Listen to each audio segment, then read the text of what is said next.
현직 검사 아유, 성추행 피해. 어떡해. 아니 사실 이게 안태근 네. 어머 검찰국장. 예. 사실 이 검사 서지현 검사 이제 어제 아침에 보도가 나올 땐 서아무개 검사, 그다음에 안 뭐 검사 이런 식으로 나왔는데 지금 이름이 다 그냥 나왔죠. 예. 서지현 검사 이분께서 어제 아침에 그 검찰 내부통신망 이프로스라는 데 글을 올리셨어요. 그 미래 범죄의 용기를 주어서는 안 되겠다라는 간절함으로 이렇게 힘겹게 글을 쓴다라면서 본인이 날짜도 아주 적시하셨더라고요. 그러니까 그걸 8년 동안 용기 있는. 8년 동안 잊지 못하고 계속 갖고 계셨던 거잖아요. 2010년 10월 30일 한 장례식장에서 벌어진 일을 이제 글을 쓰셨는데, 그러니까 아니 저는 약간 이해가 안 되는 게 이 장례식장에서 이런 사람도 성추행이 많은데. 벌어진다는 거 상황이 잘 이해가 안 되는데. 그것도 장례식에. 네. 장례식 그렇죠. 그래서 이제 그 안모 검사 이름이 아예 다 나왔으니까 말할게요. 안태근 검사라는 분이 와서 강제 추행을 한 거죠. 뭐 허리를 감싸 안고 계속 엉덩이를 만지고 장례식장에 사람들이 이렇게 많은 데서 아유, 정말. 라는 글을 올렸고, 그 글을 굉장히 많이 파장이 됐고, 어제는 저는 정말 그 용기가 대단하신 게 어제 JTBC 방송에 직접 나오셨어요. 본인이 아하. 나와서 본인이 직접 그 상황을 상황과 증언하고. 그다음에 본인이 받았던 피해와 본인이 왜 이렇게 8년이 지난 시점에서 왜 이런 말을 하게 됐는지에 대해서 다 직접 얘기를 했어요. 그래서 오늘 아침에 보니까 안태근 실검 1위에 오르셨더라고요. 뭐 서지현 2위쯤 되시고, 그다음에 같이 있었던 이거 사건을 덮고 이 서지현 검사에 대해서 인사상 불이익을 줬던 당시 법무부 검찰국장 이 최교일 이분의 이름까지 이제 다 오르내리면서 사건이 이제 수면 위로 올라왔고, 이에 대해서 문무일 총장이 아침에 보니까 사안이 굉장히 엄중함을 알고 있다. 관련자를 확실히 처벌하겠다라고 아하. 이렇게 말씀을 하셨습니다. 지금 안태근 누가 좀 검색 좀 해주셨으면 좋겠는데, 안태근 검찰국장 네. 그때 이제 그 돈봉투 사건 때문에 만찬으로. 돈봉투 만찬 때문에 지금 그 그만뒀어요? 네. 옷을 벗었어요? 검사 옷은 벗었습니다. 예, 본인이 오. 그 이렇게 성령으로 이렇게 안수한다 네, 그러면 네. 뭐 그런 거를 받으면서 검사 옷도 벗고 네. 그거를 이제 하나님으로부터 용서도 받으셨어요. 그래서 그게 그 미량을 생각나게 하네. 서지현 검사가 되게 화났던 부분 중에 하나가 마지막에서 이런 그 이제 인터뷰에서 이런 말씀하셨어요. 가해자가 종교를 통해 회개하고 종교로 구원받았다 간증하고 다닌다라는 소리를 들었다. 아하. 아니 피해자에게 직접 사과해야지. 도대체 누가 용서를 해주고 누가 구원을 받는 건지 모르겠다. 그건 이제 술 드셔서 기억이 안 나서 피해자를 기억을 못 하시는 거죠. 그러니까 요 대목이 미량이라는 영화 보면 그러면 예, 거기서 목사님이 그 감옥에 들어가서 아들을 죽인 그 범인이 하나님으로부터 내가 용서받았다.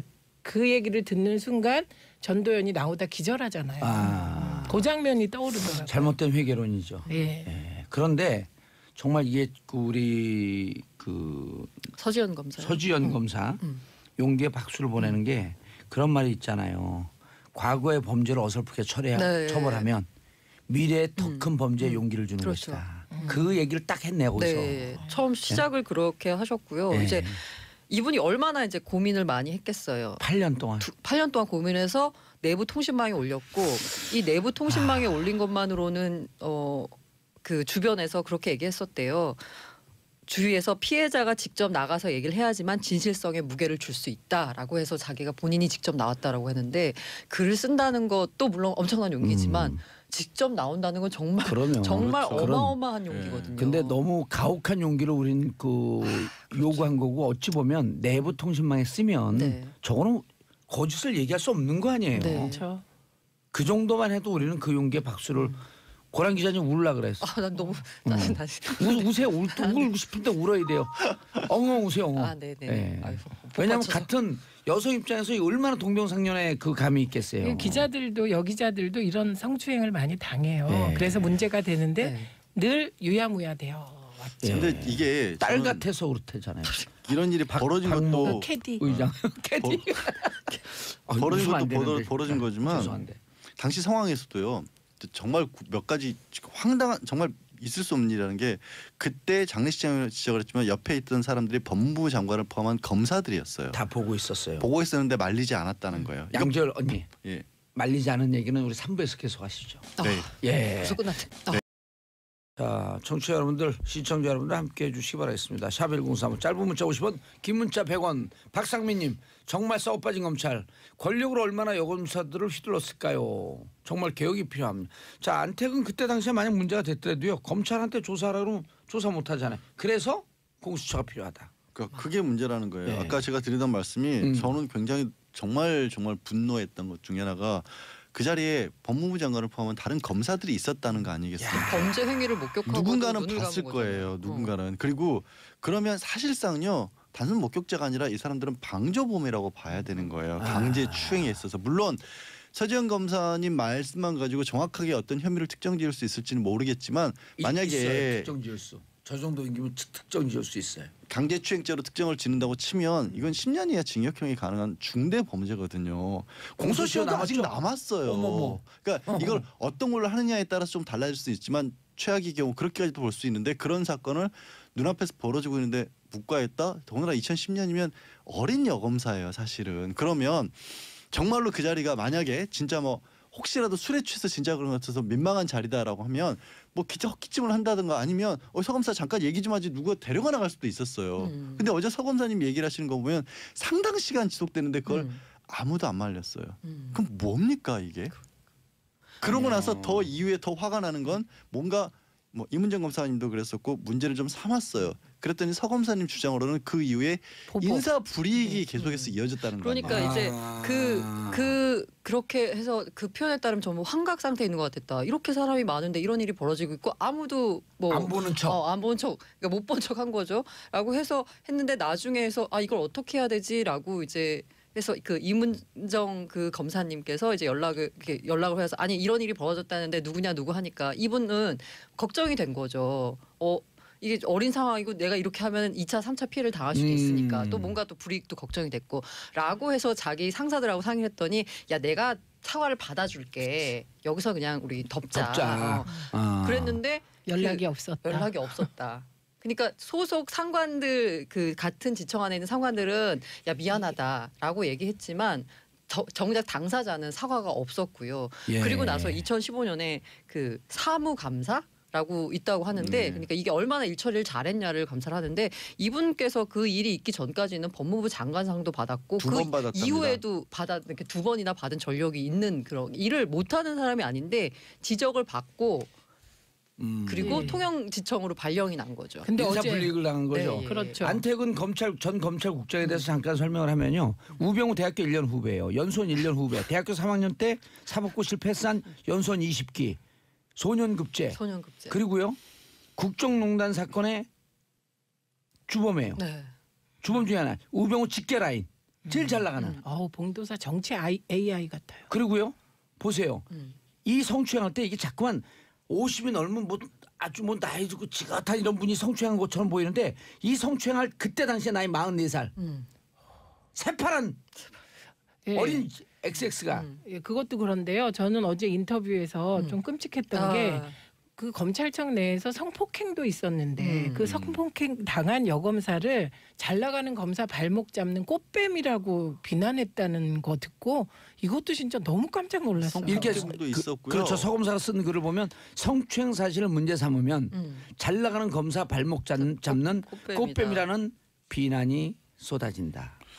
그러니까 법조계에서 2010년대에 또 굉장히 큰 스캔들이 있었던 여검사 연루 사건이 하나 더 있었거든요. 저희들끼리는 다 아는 얘기인데. 다 밝히세요 지금 여기서. 아니 이것도 거의 비슷한 맥락의 강제추행에 해당할 수 있는 그런 거였어요. 그러니까 그 공개적으로 남자 검사들이 있고 여자 검사가 있는 데에서 변호사들도 있었고 여검사 한 사람이 도저히 여자로서는 겪을 수 없는 일을 겪었는데 그것도 그 위야무야 넘어간 사건도 있었거든요. 아니 도대체 여검사들 엄마 입장에서 제가 생각을 해보면 정말 어렸을 때부터 공부 잘하고. 공부 잘하고 엄친 딸이었을 거 아니에요. 그렇게 해서 어려운 시험 붙어서 검사가 됐는데 그런 일을 겪으면 정말 정말 더 분통 터질 것 같아요. 그러니까 이에 대해서 일단 그 당사자들은 안태근 검사는 기억이 나지 않는다. 그러니까 네. 검사가 최규일 당시 예. 법무부 검찰국장 지금 의원이시죠? 이건 예. 이게 덮고 말고 할 게 없다. 왜냐하면 여검사 성추행 사건이 있었는지조차도 자기는 몰랐다. 아니 그러니까요. 부처님이 그러셨어요. 모르고 지은 범죄는 더 큰 잘못이라고. 아니 법률 용어도 있어요. 무지는 면책 사유가 아니다. 그렇죠.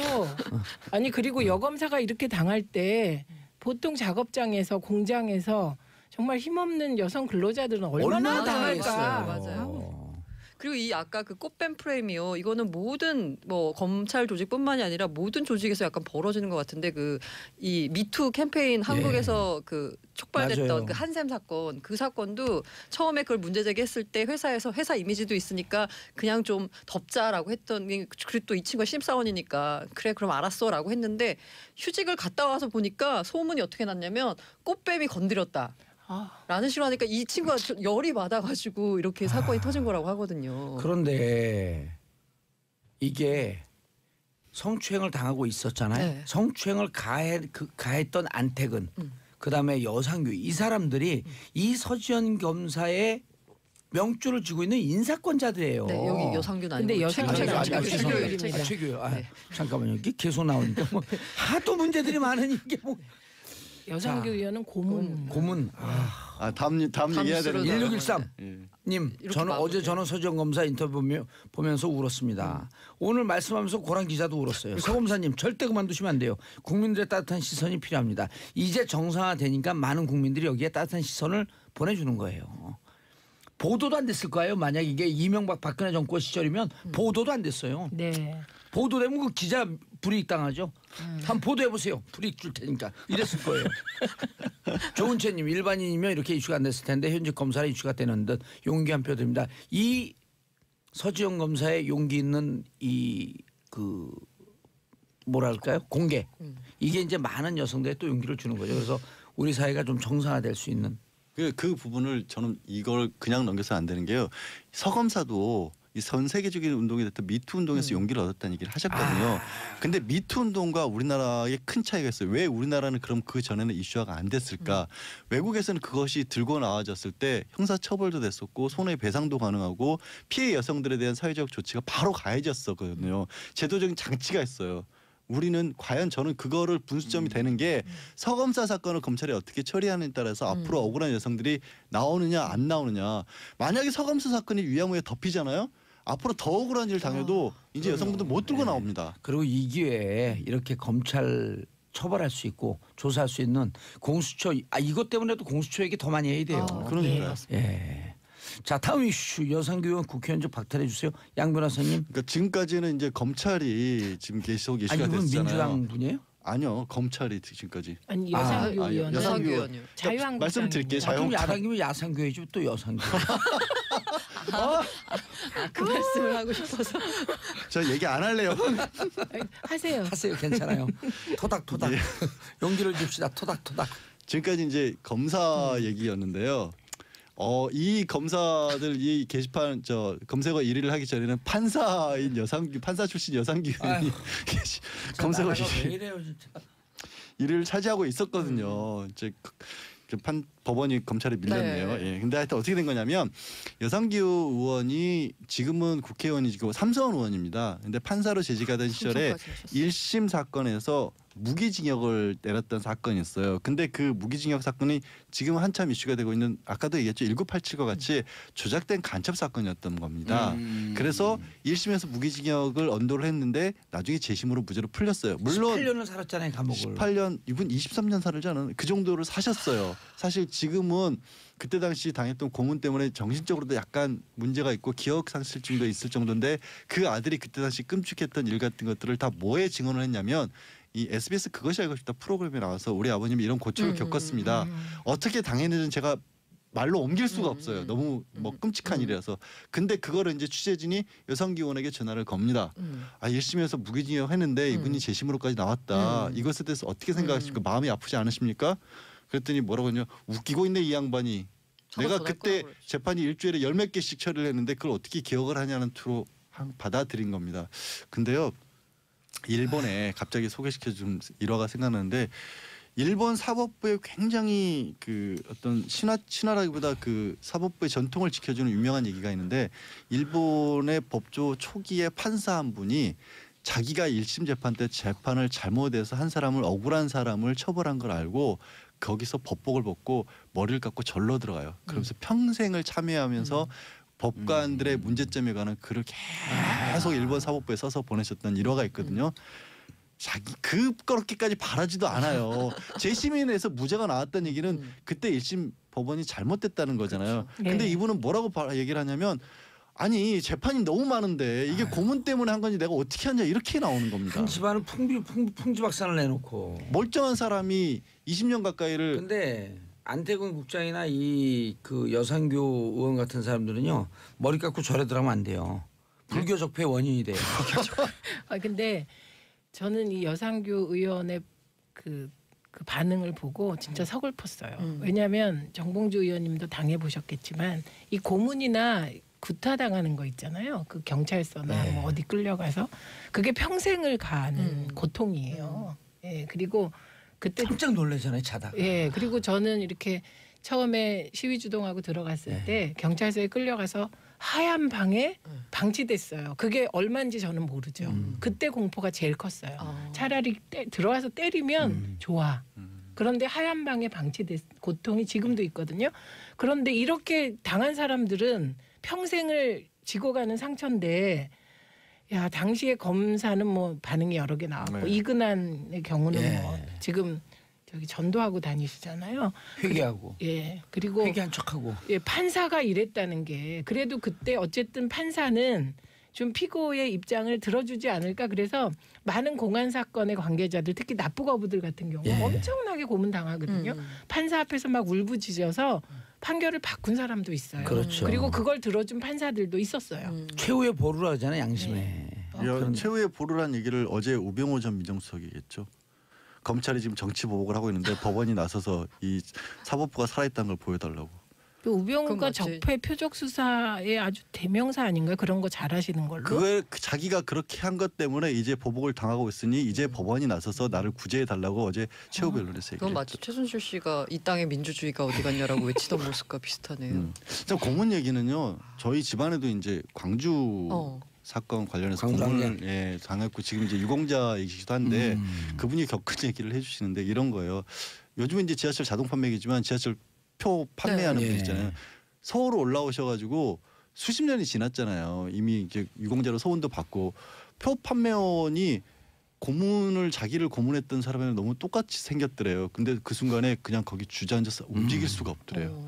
수십 년이 지난 뒤인데도 저 사람일 리가 없다는 걸 머릿속으로 아는데도 닮았다는 이유 하나만으로도 손발이 마비가 돼서 그냥 주저앉았대요. 거기 개차구에. 굉장히 강하신 남성분이거든요. 제가 말씀드린 집안 어르신이 그럴 정도의 상처를 남기는 게 고문이에요. 아니 그냥- 고문까지 안 가더라도요. 이렇게 그 밀폐된 공간에. 우리가 밀폐된 공간 1평짜리 밀폐된 공간에 네. 있으면요. 거기가 갇힌 곳이라고 하는 것을 느끼지 않기 위해서 벽에다 등을 안 대요.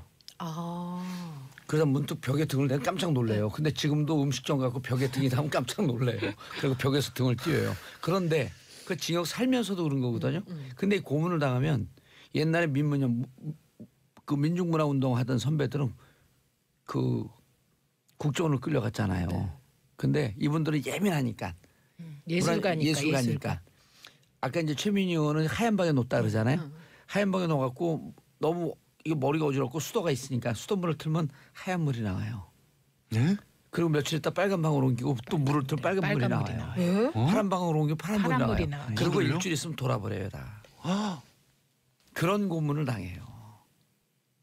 아니 상상이 돼요? 너무 놀라갖고 머리를 적시는데 빨간 방에 들어갔고 그러다 눈을 딱 떠니 피가 떨어지고 놀라갖고 기절했는데 보니까 빨간 물이 나오는 거예요. 그냥 색으로 고문하는 거예요. 고문이 아니라 사람을 그냥 미치게 만드는 거잖아요. 그리고 이 예술하는 사람도 민감해갖고 더 빨리 미치는 거예요. 그래갖고 미친 사람들이 많아요. 조현병 걸린 사람들이 무척 많아요. 그래갖고. 아니 김문수 전 지사가 지금 뭐 자유한국 때문에 네. 그랬잖아요. 그때 선오리온 사건으로 고문당하고 나오면서 완전 인간 백정이었다 그 놈들은. 맞아요. 근데 이제 그것이 알고 싶다고 화제가 된 이유 중에 하나가 그렇게 고문을 했던 사람들이 아직도 잘 살고 있는 사람들이 너무나 많다라는 거죠. 우리가 아까 이근한 정도는 고문치사로 워낙 징역형도 받았고 사회적으로 비난도 많았기 때문에 그 사람은 나름 고생을 했는데 나머지 사람들은 그 재심으로 억울한 일을 겪게 만든 사람들인데 국가에 공세웠다고 표창받았어. 서운 유공자로. 그러니까 그러면. 고문 한 사람도 고문 당한 사람들도 다 유공자랍시고 지금 혜택 받고 대중교통 무료 이용하고 뭐 대출 받고 이럴 때도 유리하게 적용하고. 김근태 의장님도 정기고문 받고 잠시 쉬고 있는데 고문하던 당사자들이 아이들 그리고 아이들 그 대학교 입시 학교 성적을 서로 말을 나누고 있는데 그 순간 더 공포스러웠대잖아요. 악마의 일상성. 저 사람들도 악의 평범성. 마치 평범한 악마의 평범성 그 얘기를 하는데 너무 무서웠다는 거예요. 아휴. 근데요, 제가 놀란 건 또 김기춘, 안강근 그리고 특히 황우여 의원도 판사. 뭐 비슷한 일을 하신 그렇죠. 거예요. 아니 그러니까 그렇게 고문 받아갖고 법정에 쓴 사람들이 고문 받았다고 주장을 하는데도 외면한 거죠. 근데 황우여 그 의원은요, 되게 부드럽고 평소에 만나면 그러셔요. 그래서 또 놀랐다니까. 그러니까 저도요. 개인적으로도 예. 친하게 지냈거든. 또 황우여 이분이요 왜 그런 관계 우리하고 연이 있냐면 김근태 의장과 그 네. 서울대 동기동창이에요. 그 친구예요 또 둘이. 그러니까 법원에서 판사들이 판단할 때 그때 당시 시대상에 비춰봤을 때 용기를 내서 이건 정말로 아니었다라고 말할 수 없는 경우들도 좀 있었으라고 저는 봐요. 누구나 그런 상황이 처해지니까. 그리고 실제로 만들어진 기록들 같은 경우 요즘보다도 그때는 피고인들 잘 안 봤거든요. 그냥 기록만 보고 재판하던 시절이었으니까 그럴 가능성이 있는데 그것보다도 저는 위에서 그거를 실제로 엮어낸 사람들 있죠. 김기춘 전 비서실장 같은 경우는 대표적인 거죠. 간첩단 사건 예. 몇 개를 만들어냈거든요. 본인이 지시했고. 그런데도 그 사람들은 모를 수가 없어요. 어떤 과정으로 이게 만들어지는지를. 법원의 판사들은 비겁하지만 눈을 감았다고 한다면 이 위선들은 위에서 눈을 뜨고 보낸 사람이래요. 아니 그때 그 뭐죠 최승호 PD가 만들었던 그 공범자들. 공범자들 말고 그 전에 자백. 자백 영화를 보면 거기에 나온 기록만 해도 75년서부터 79년까지 그 국정원 대공 무슨 국장을 했었잖아요. 김기춘 씨가. 네. 그때 제일 유학생 간첩단 사건 조작한 것만 23건이에요. 그게 지금 재심에 올라가고 15건이 무죄. 그것이 알고 싶다 해서 황우여 전 의원이 제작진에게 보낸 문자. 이연치를 모른다. 뭐 예의를 좀 지켜줘라. 지난 판결 내용이나 과정에 대해 판결로 말하는 것은 언급 안 하는 것이 지켜내려는 불문율입니다. 그럼 재심 청구는 왜 합니까? 저는 법원이나 검찰이 이런 부분들을 제일 빨리 바꿔야 될 것 같아요. 왜냐하면 무슨 핑계를 대냐면 사법 법적 안정성을 위해서 지난 일들에 대해서 법원을 자꾸 흔들어대기면 사법 체계를 국민들이 신뢰할 수가 없다라는 거예요. 아니요, 반성하는 모습을 보여주고 자기들도 잘못했으면 무릎 꿇고 빌어야지 그 다음부터 신뢰를 하죠. 그걸 그냥 덮어버리고 무시하는 것 자체가 사법 체계를 더 신뢰할 수 없게 만드는 요인이 그런데 아닌가요? 그 생각을 안 하는 거예요. 법적 안정성이라는 이름으로 왜 판결을 자꾸 뒤집고 하면 이게 법원의 권위가 사라진다. 반대라는 거죠. 아니 고문이 일상적으로 그 저질러졌던 그 사회 사실은요. 아니에요? 우리가 형법 내지는 재판, 형사소송법 가장 큰 이유가 뭐 때문에 만들어지냐면 고문 때문에 만들어진 겁니다. 검사도요. 왜 검사 따로 놓고 판사 따로 놓냐면 고문하지 말라고 뚜기를 따로 놓은 거고요. 법정에서 우리 증인 신문 하지 않습니까? 구두로 서류를 안 하고 증인 신문을 하는 이유도 그 서류로만 꾸미다 보니까 꾸며내 가지고 오기 때문에 증인 신문 하는 거고요. 증거 재판 하는 이유도 옛날에는 다 나오잖아요. 그 매우 차라 진실 바른 대로 말할 때까지.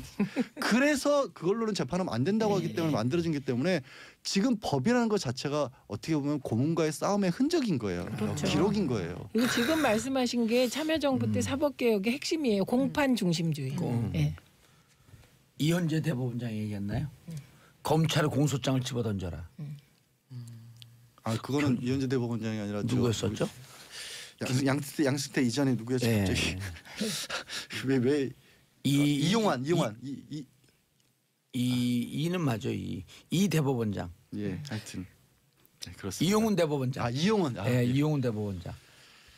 검찰의 공소장을 집어 근데 던지고 그거는 이제 검찰의 공소장은 민사 사건에서 검찰 공소장만 갖고 판단하지 말라라는 얘기였는데 그걸 또 검찰이 오해해서 우리 수사 기록을 왜 집어 던지라고 했냐? 그래서 또 법원하고 싸움이 났었습니다.